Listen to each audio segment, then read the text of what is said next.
Forget everything you know about Hot Girl Summer because right now we are rebranding it into Smart Girl Summer. Exam season is over, which means your brain finally has the room to breathe, learn what it actually wants to learn, and level up. If you want to enter your next chapter completely ahead of the game, this video is for you. 10 actionable high IQ habits to elevate your mind, expand your knowledge, and go back to the next season completely transformed and finally be the academic weapon you dream about. So grab your coffee, preferably espresso, and let's go. If you're new here, hello, I'm Violet. I'm a medical student and my dream is to be a neonatal surgeon.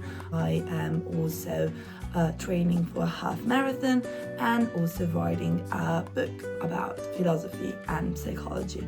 And all of this is not just because I want to experience my life in the most amazing way and extraordinary way possible, but it's also because I learned how to really fall in love with the process of learning, of actually being in this world and understanding it. With this being said, let's dive in what actually will help you to elevate your mind. The first one is do not just read, but fight the book. What I mean by this is if you just read it passively, right, you will forget everything in a day or two, like a non-fiction book, but also like a classic. And you think about it like a conversation with the author. You annotate, write things on the margin, think about what you are reading, what this particular thing is actually making you feel. How does it apply to your life? What are your thoughts about it? If you're not even agreeing with the author, this little notebook I have where I annotate my thoughts to really be immersed in what you are reading and not just reading because it's one healthy habit that you should do. Physical annotation forces your brain to stay awake and engaged. You stop being a spectator and start storing real knowledge you can actually use. Second, we have the break it down challenge. So I think this habit will be very interesting if you are like, let's say, in a bit of a rut. Let's say for the past year, which is completely understandable, you have just been learning because you had to, maybe you had an exam in medical school, but you are not feeling that urge to know, that marvelous feeling of actually learning new concepts. So I want you to ask yourself, what am I really interested in? What topics actually spark my curiosity? If I had to learn just 3 things this year, what would it be? Maybe it's a very complex topic. Let's say, I don't know, existentialism, right? In philosophy, it's like a marvelous topic, honestly. I love philosophy. As I said, I have been writing a book for my own. It's a very complex topic, right? So you break it down into smaller topics and you start actually understanding it. You can also, use AI because we are living in a world where AI is very present now, so we might as well use it. You could ask, break down this topic for me and what read would actually help me understand it better. But maybe you're always been interested in how the market works and you want to start investing. Feed your curiosity because this is very important. In this world, it's extremely important to be curious, to have interest of your own. With trends and so on social media, we are tending to go, flat. But everyone looks the same, thinks the same, has basically the same life.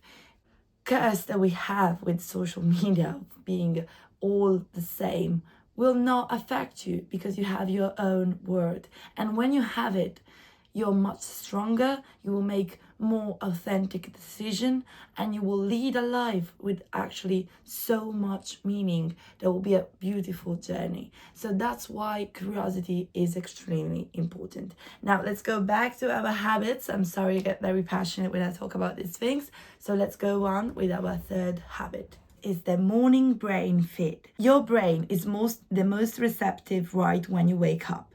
Feeding it real substance before exposing it to fast-paced social media sets a high baseline for your focus for the rest of the day.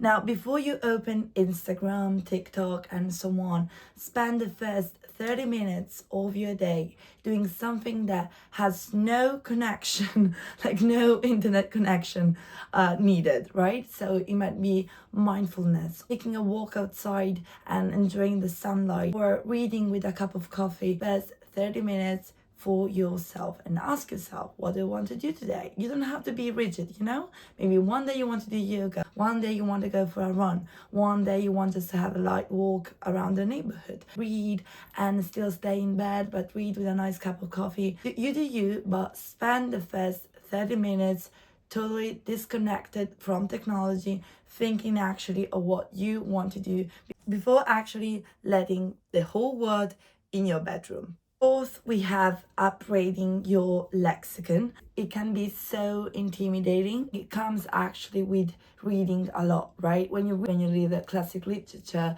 or non-fiction book, which is not Atomic Habits, but something a bit more in depth, I highlight the word I do not know. I simply write it, usual notebook. I just write it out and you write the definition. I think that if you just reread it again 2 or 3 times, you will absolutely know that new word.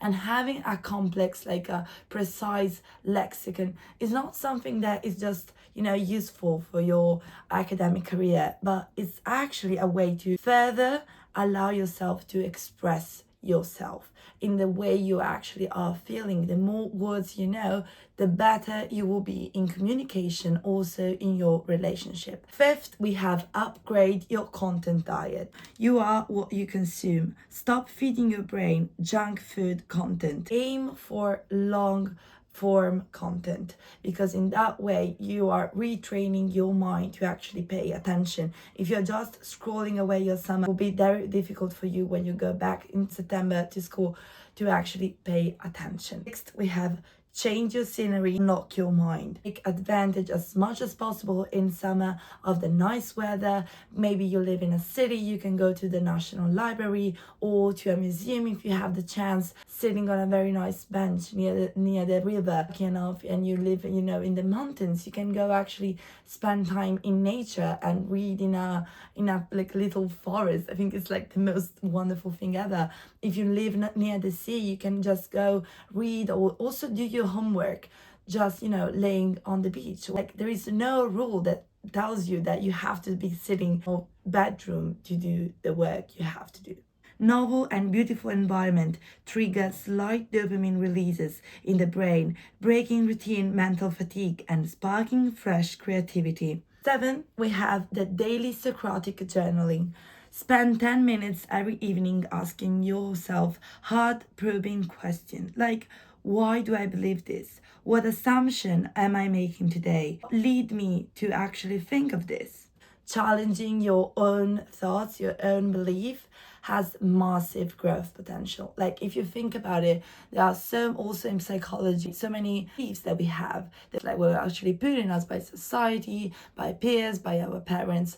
But where do we actually take the time to question them? Like, am I actually aligning with this? Do I actually believe this, or led me to actually believing this stuff when I am not this kind of person? I don't feel authentic to my soul. Journaling will be the most amazing habits. We smart girls, we are kind of over the 3 things I'm grateful for or 3 things I want to accomplish today.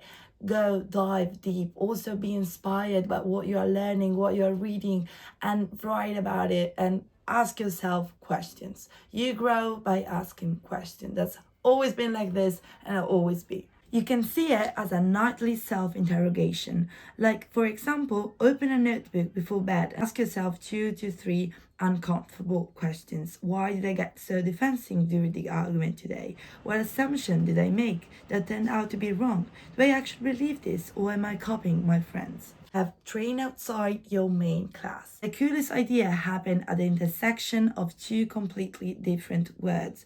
Force yourself to learn topics outside your main passion. If you are in math, physics, and so on, like, study something about art, about history, about philosophy. Like, for me, my 2 biggest passions are, again, medicine on one hand and philosophy on the other. So ask yourself outside what I study, what am I interested in? Keeping with the books or go to the library, which movies that could inspire you in that specific topics. Let's say you are art major, but you're so interested in space. Get inspired by watching a movie about space like Interstellar or something like that. Do not think about knowledge and learning as something, hard, that you must be disciplined. It's not like that. Once you fall in love with all the things that you can learn, it will not feel like a burden. Specialized knowledge makes you good at one thing. Cross-disciplinary knowledge lets you make unique connection that nobody else sees. Ninth is to be in the word. Learning to be present again, it not only will be the most useful when you go back to school, but also for your interaction. Let's say you want to be a better friend or you want to go back into dating. Now, being present nowadays is like an asset. Everyone is distracted. Everyone is checking the phone constantly. They never have the time to actually be present in a conversation. And so learning to be present again can be something that you train this summer. Let's say right now you want to read. Put your phone away. Right now you're just reading. Want to take a walk. You can also do it in silence. You don't have to always listen to music when you do it. You are going out with a friend. Actually listen to what your friend is saying. Being present is exceptionally important for the student, but also for the person that you are. 10th is the nightly screen blackout. Give your brain space to process the day instead of drowning it in blue light right before you sleep. 1 hour before bed, put all your screens away. If you're used to actually going to bed and watch, your usual series, instead of the TV series that you know by heart, or just, going episode after episode and going to bed at 2 a.m., try to, watch a very interesting movie. Maybe make a movie list so you can actually watch all the movies that you always wanted to. And I think also going back to the classic with movies is so nice. It's such an experience and they are so calming and interesting, and filmmaking is an art form, and as you can see I very much love old movies, and so that could be an idea. Or you can before sleep, of course, read, journal, manifest, write yourself a future letter, meditate, yoga nidra for better sleep. There's so many things you can do that you not have to be scrolling or watching a TV series by heart. So these are all my advice. As you can see, I'm very passionate about this topic, about knowledge, about the importance to be a cultured and intellectual person, not because it's the best thing for your career or for your academic life, but because it's the best thing you can do as a person. And right now, more than ever in this world, we need to expand our knowledge, because knowledge is power. And especially if you are a woman, knowledge will give you this chance to be independent, to have your own life, to be free to express yourself, know how to express yourself, and know how to live for yourself.